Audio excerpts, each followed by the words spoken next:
اے ایمان والوں، اللہ سے ڈرو اور تقوی اختیار کرو۔ تقوی اہل ایمان کی اصل شان ہے۔ امام مسجد نبوی صلی اللہ علیہ وآلہ وسلم عبد الرحمن الحذیفی کا خطبہ حج کہا، عہد و پیمان کی پاسداری کرو اور کسی کو اللہ کا شریک نہ ٹھہراؤ، صرف اسی کی عبادت کرو، کیونکہ توحید پر عمل ہی اہل ایمان کا خاصہ ہے۔ آخرت کی تیاری کا بنیادی راستہ بھی یہی ہے۔ جب اہل ایمان کے سامنے اللہ کی آیات پڑھی جائیں تو ان کے دل نرم ہو جاتے ہیں۔ مسلمانوں کو ہر مصیبت میں صبر کا دامن مضبوطی سے تھامے رکھنا چاہیے۔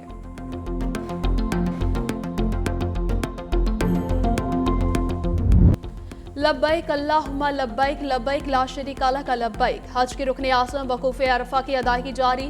لاکھوں عازمین حج میدان عرفات میں موجود۔ حجاج کرام غروب آفتاب کے بعد مزدلفہ روانہ ہوں گے۔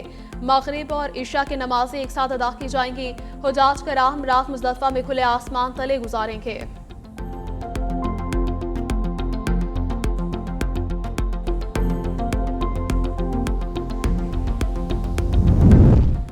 وزیر اعظم شہباز شریف چین کا 4 روزہ دورہ مکمل کر کے وطن واپس پہنچ گئے۔ وزیر اعظم نے چینی صدر شی جن پنگ اور وزیر اعظم لی چیانگ سے ملاقاتیں کی۔ دونوں ملکوں کے درمیان مختلف شعبوں میں تعاون کے مختلف معاہدوں پر دستخط ہوئے۔ چین نے پاکستان کی خود مختاری، سلامتی، علاقائی استحکامیت کے لیے غیر متزلزل حمایت کا اعادہ کیا۔ دونوں ملکوں نے اسی پیک کے دوسرے مرحلے کو تیزی سے آگے بڑھانے پر اتفاق کیا۔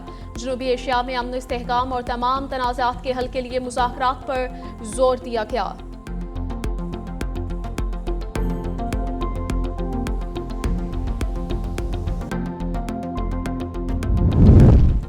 دنیا بھر میں 3 ارب آبادی کو پینے کا صاف پانی میسر نہیں۔ وفاقی وزیر مصدق ملک کا تقریب سے خطاب کہا، گزشتہ برسوں میں متعدد بار شدید ترین سیلاب کا سامنا کرنا پڑا۔ پاکستان موسمیاتی تبدیلیوں سے شدید متاثرہ ملکوں میں شامل ہے۔ پاکستان کا کاربن کے اخراج میں 1% سے بھی کم حصہ ہے۔ بھارت سنتاس معاہدے کی مسلسل خلاف ورزی کر رہا ہے۔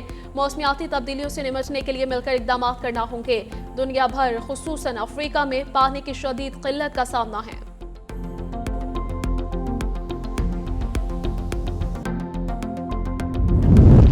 قومی اسمبلی کی قائمہ کمیٹی خزانہ اور محصولات کا اجلاس۔ چیئرمین سید نوید قمر کی بجٹ تیاری اور معاشی اصلاحات پر حکومت پر شدید تنقید۔ کہا، بجٹ تیاری اور معاشی اصلاحات پر حکومت کی کارکردگی تشویشناک ہے۔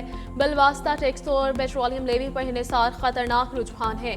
ٹیکس نیٹ بڑھانے کے بجائے عوام پر مسلسل اضافی بوجھ ڈالا جا رہا ہے۔ ایف بی آر 10 ماہ میں 680 ارب روپے سے زائد ٹیکس شارٹ فال پورا نہ کر سکا۔ پاکستان اب بھی نازک معاشی استحکام کے مرحلے میں ہے۔ بیرونی قرضہ 137.56 ارب ڈالر تک پہنچ گیا۔ تجارتی خسارہ 32.19 ارب ڈالر تک بڑھ گیا۔ گردشی قرضہ بڑھ کر 5.1 ارب روپے تک پہنچ چکا ہے۔ ٹیلی کام اور ڈیجیٹل سروسز پر بھاری ٹیکس نوجوانوں اور فری لانسرز کے لیے نقصان دہ ہے۔ سید نوید قمر کا غیر قانونی تجارت، جعلی مارکیٹس اور غیر دستاویزی معیشت کے لیے سخت کارروائی کا مطالبہ۔ پاکستانی عازمین حج نے مکہ مکرمہ میں ناقص انتظامات پر شکایت کے انبار لگا دیے۔ عازمین کے مطابق 12 لاکھ روپے فی کس ادائیگی کے باوجود رہائشی، خوراک اور دیگر سہولیات تسلی بخش نہیں ہیں۔ کئی بار جلا ہوا کھانا فراہم کیا گیا۔ عازمین حج کے مطابق ہمیں بے یار و مددگار چھوڑ دیا گیا، شکایات سننے والا کوئی نہیں۔ وزیر مذہبی امور سردار یوسف کی شکایات کے ازالے اور فوری اقدامات کی یقین دہانی۔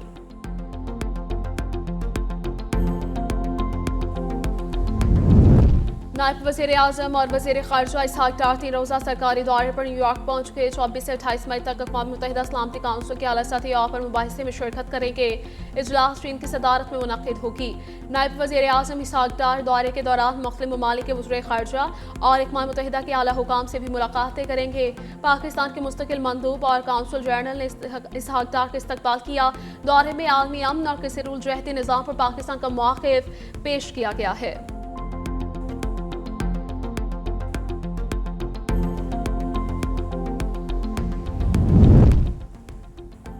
پرنس رحیم آغا خان دورہ پاکستان مکمل کر کے واپس روانہ ہو گئے۔ وفاقی وزیر پارلیمانی امور ڈاکٹر طارق فضل چودھری نے پرنس رحیم آغا خان کو رخصت کیا۔ نور خان ہربرس پر رخصتی کے موقع پر پرتپاک خیر سگالی کا اظہار کیا گیا۔ وفاقی وزیر کی جانب سے پرنس رحیم آغا خان کو خصوصی تصویری البم پیش کیا گیا۔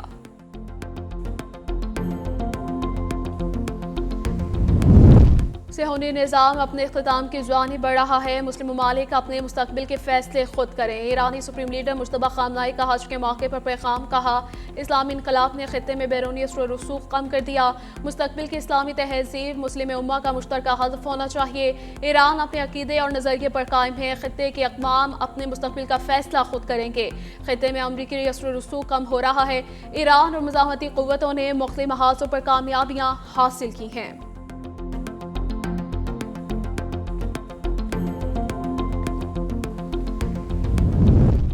جنگ بندی اور مذاکرات کے دوران امریکہ کا ایران پر حملہ، ڈرون تنصیبات کو نشانہ بنایا۔ امریکی میڈیا کے مطابق فضائی حملے جنوبی ایران میں کیے گئے، بارودی سرنگیں بچھانے والی ایرانی کشتیوں کو بھی نشانہ بنایا گیا۔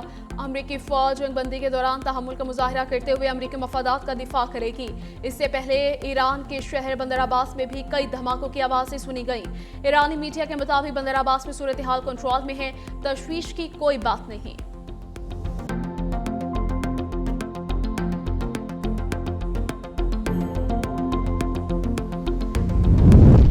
دفاعی نظام کو جدید خطوط پر استوار کرنے کی ضرورت ہے۔ ایرانی صدر مسعود پزشکیان کا فوجی کمانڈر سے خطاب، کہا خلیجی ممالک یقین کر چکے امریکی فوجی موجودگی خطے میں دیر پا سیکیورٹی فراہم کرنے میں ناکام رہی۔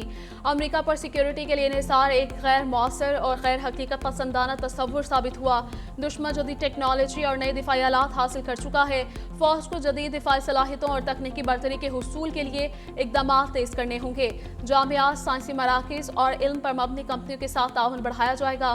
قومی مفاد پر مبنی ذمہ دارانہ طرز عمل ایران کے لیے ایک قیمتی سرمایہ ہے۔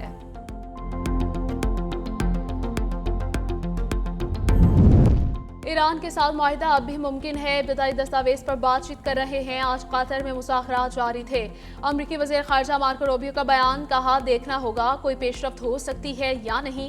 مارکو روبیو نے دستاویزات کے متن میں استعمال ہونے والے الفاظ اور اصطلاحات کی درستگی کو دیر کی وجہ قرار دے دیا، کہا اس حوالے سے چند دن مزید لگ سکتے ہیں۔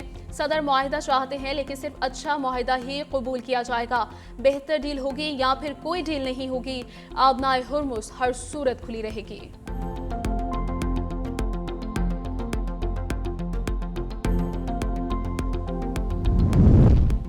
امریکی صدر کی عرب رہنماؤں سے فون کال پر ہونے والی بات چیت کے مندرجات افشا۔ ویکی نیوز ویب سائٹ ایکسیوس کے مطابق ڈونلڈ ٹرمپ کا عرب رہنماؤں سے ابراہیم اکورڈ میں شمولیت کا مطالبہ۔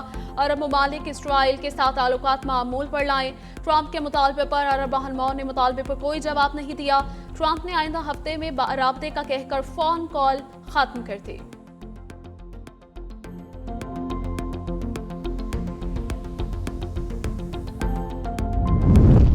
پاکستان کے ثالثی کردار کی عالمی سطح پر پذیرائی جاری۔ ٹی آر ٹی کے مطابق امریکہ اور ایران کے درمیان کشیدگی کے دوران پاکستان قابل اعتماد و متوازن ثالث کے طور پر سامنے آیا ہے۔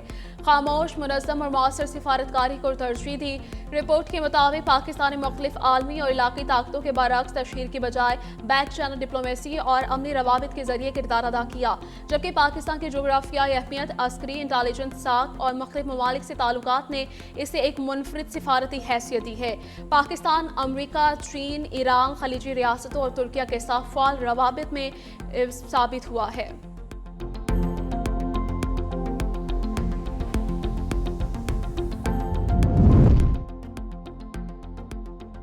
پاکستان خطے میں سفارتی اور معاشی سرگرمیوں کے باعث بین الاقوامی سرمایہ کاروں کی توجہ کا مرکز۔ بلومبرگ رپورٹ کے مطابق پاکستان کی مالیاتی منڈیوں میں جزوی استحکام دیکھا گیا، سرمایہ کاروں کا اعتماد بھی بتدریج بحال ہوتا نظر آیا ہے۔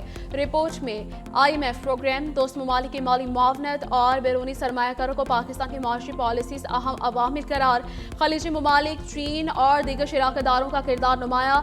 گوادر بندرگاہ علاقائی رابطوں کو بھی مستقبل کی ممکنہ معاشی سرگرمیوں کے لیے اہم قرار دیا گیا۔ معاشی ماہرین کے مطابق پاکستان آئندہ برسوں میں خطے کی ابھرتی ہوئی معیشتوں میں شامل ہو سکتا ہے۔